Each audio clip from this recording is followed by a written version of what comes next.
जय माता दी। आप सभी भक्तजनों की नवरात्रियां खूब सफल जा रही होंगी, यही मैं प्रार्थना करती हूँ। आप सभी के जीवन में इन नवरात्रियों में खूब खुशियां आए। परंतु आप सभी के मन में बहुत प्रश्न आ रहे होंगे कि इस बार दुर्गा विसर्जन गुरुवार को करना ठीक रहेगा या नहीं, क्योंकि बेटी को गुरुवार को विदा नहीं किया जाता है।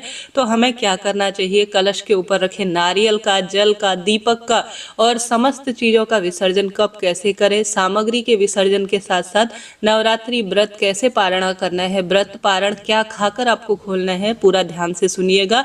छोटा सा वीडियो परंतु आपके लिए बहुत काम का यह रहने वाला है। आप सभी ध्यान से सुनिएगा। जितना आवश्यक है व्रत करना उतना ही आवश्यक है व्रत पारण करना, तभी आपका जीवन सफल होता है। नहीं तो आपके व्रत उपवास खंडित होने में भी समय नहीं लगता है। तो ध्यान से सुनिएगा और अंत तक बने रहिएगा। कभी भी आप सभी को इस बात का ध्यान रखना है कि अष्टमी को अगर आप कन्या पूजन कर चुके हैं या नवमी को कन्या पूजन कर चुके हैं तो उस दिन आपको व्रत अपना नहीं खोलना है। अपना जो प्रसाद है उसे सुरक्षित रख लेना है।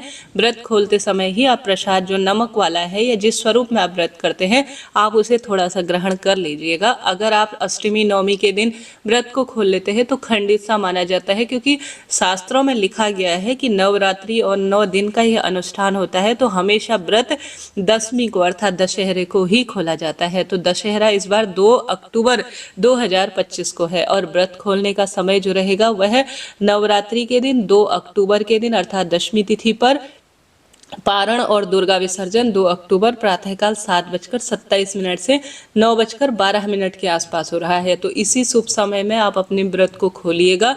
आप सभी चीजें ध्यान रखिएगा कि नवमी तिथि समाप्त हो चुकी हो और दशमी तिथि लग चुकी हो, तभी व्रत खोलना ज्यादा शुभ और श्रेष्ठ रहेगा। तो आप सभी को इस समय में ही अपने व्रत को खोलना चाहिए। ठीक है, यह तो बात हो गई। अब इसके साथ साथ आप सभी को इस बात का ध्यान रखना है कि जो आपने पूजा चौकी में दीपक रखा हुआ है, अखंड दीप लगाया है या सामान्य तरह से आपने व्रत उपवास के निमित्त दीपदान किया हुआ है, उसको आपको किसी भी तरह से बुझाना नहीं है। और साथ के साथ उसमें जो है तेल डालना आपको बंद कर देना है। और जब नवमी तिथि पूर्ण हो जाए उसके बाद तेल डालना आप बंद कर दीजिए। धीरे धीरे वह अपने पूर्णता की ओर होगा, समापन की ओर होगा, फिर आपको कोई दोष नहीं लगेगा। तो आपको इसे बुझाना नहीं है। बहुत दोषयुक्त इसका जो है देखा जाता है और इसे किसी भी स्वरूप में आपको हाथ से भी नहीं हिलाना है। जैसा है जहां पर है उसे वहीं रख दीजिए, बस उसमें तेल डालना आप छोड़ दीजिए, वह धीरे धीरे पूर्णता की ओर आ जाएगा। ठीक है, यह बात हो गई। अष्टमी कब है, नवमी कब है, कन्या पूजन का शुभ मुहूर्त क्या रहेगा, आपके लिए मैंने पहले ही चैनल पर वीडियो दे दिया है, आप उसे जरूर देखिएगा। आप सभी सुंदर भाव सच्चे मन से माँ भगवती की पूजा आराधना करें और आप सभी अपने व्रत को कैसे खोलें, सामग्री का क्या खोलें करें, ध्यान से सुनिएगा। और साथ के साथ आपको गुरुवार को माता को विदा करना है या नहीं इसकी जानकारी भी है। तो वीडियो के अंत तक बने रहें और इस वीडियो को आप शेयर जरूर कर दीजिएगा। लाइक सब्सक्राइब कर मेरा सपोर्ट आप जरूर करें। देखिए, जैसे कि आप अष्टमी नवमी पर कन्या पूजन कर दीजिए, बहुत शुभ है, श्रेष्ठ है।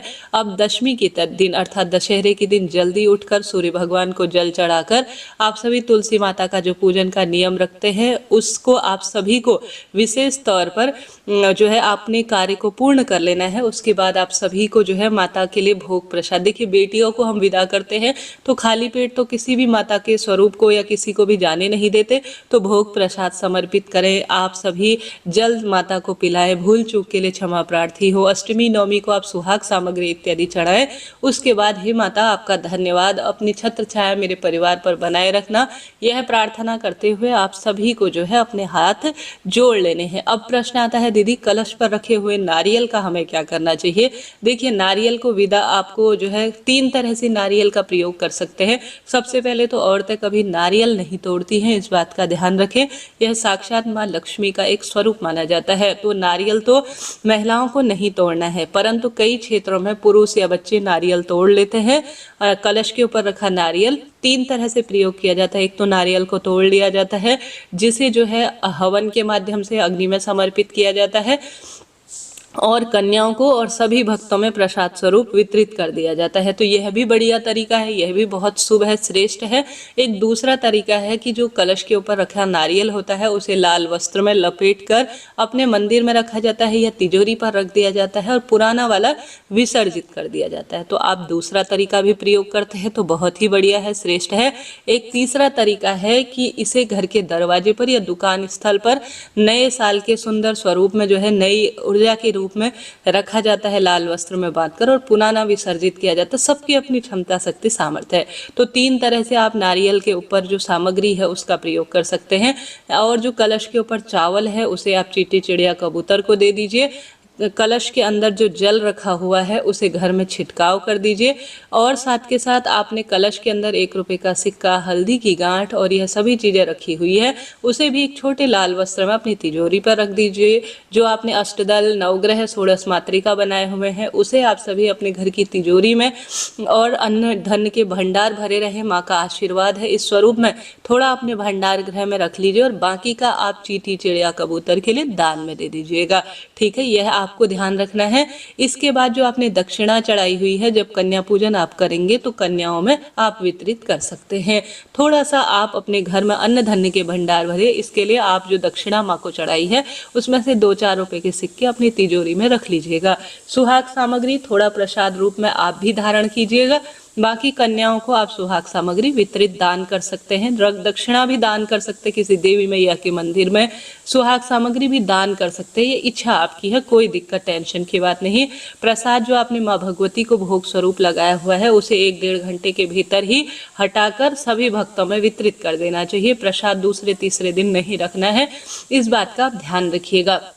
अब आप सभी को पूरी बात समझ में आ गई होगी, आशा है, उम्मीद है। फूल, पत्ती इत्यादि जो भी चीज़ें हैं एक थैली में इकट्ठा कर कर अपने घर के गमले में या अपने घर के किसी भी जो है लॉन में या किसी भी खेत खलिहान में आप सभी को एक गड्ढा खोद कर रख देना है। नदी में या पीपल पेड़ के नीचे रखते हैं तो यहाँ वहाँ उड़ते रहती है और पैरों के नीचे आती है तो गंदगी होती है। तो अपने घर का कोई भी गमला हो, कोई भी खेत खलिहान हो, आपका छोटा सा गार्डन है, गड्ढा खोदिए और भू विसर्जन कर दीजिए। आपने इतने दिनों की जो दीपक, बत्ती, माचिस, फूल, पत्ती जो भी चीज़ें हैं उन सबको आपको छोड़ देना है। और साथ के साथ ज्वारे भी अपने मस्तक पर धारण कर कर थोड़ा अपनी तिजोरी में रखकर आप उस भू विसर्जन जहाँ पर गड्ढा खोदा है वहाँ पर आप छोड़ दीजिए। धरती से उत्पन्न वस्तु है, धरती पर ही समाहित हो जाएगी। तो इस तरह से आपको यह कार्य करना है और भूल चूक के लिए क्षमा प्रार्थी होना है। कोई भी प्रश्न हो आप पूछ सकते हैं, आपका अपना चैनल है।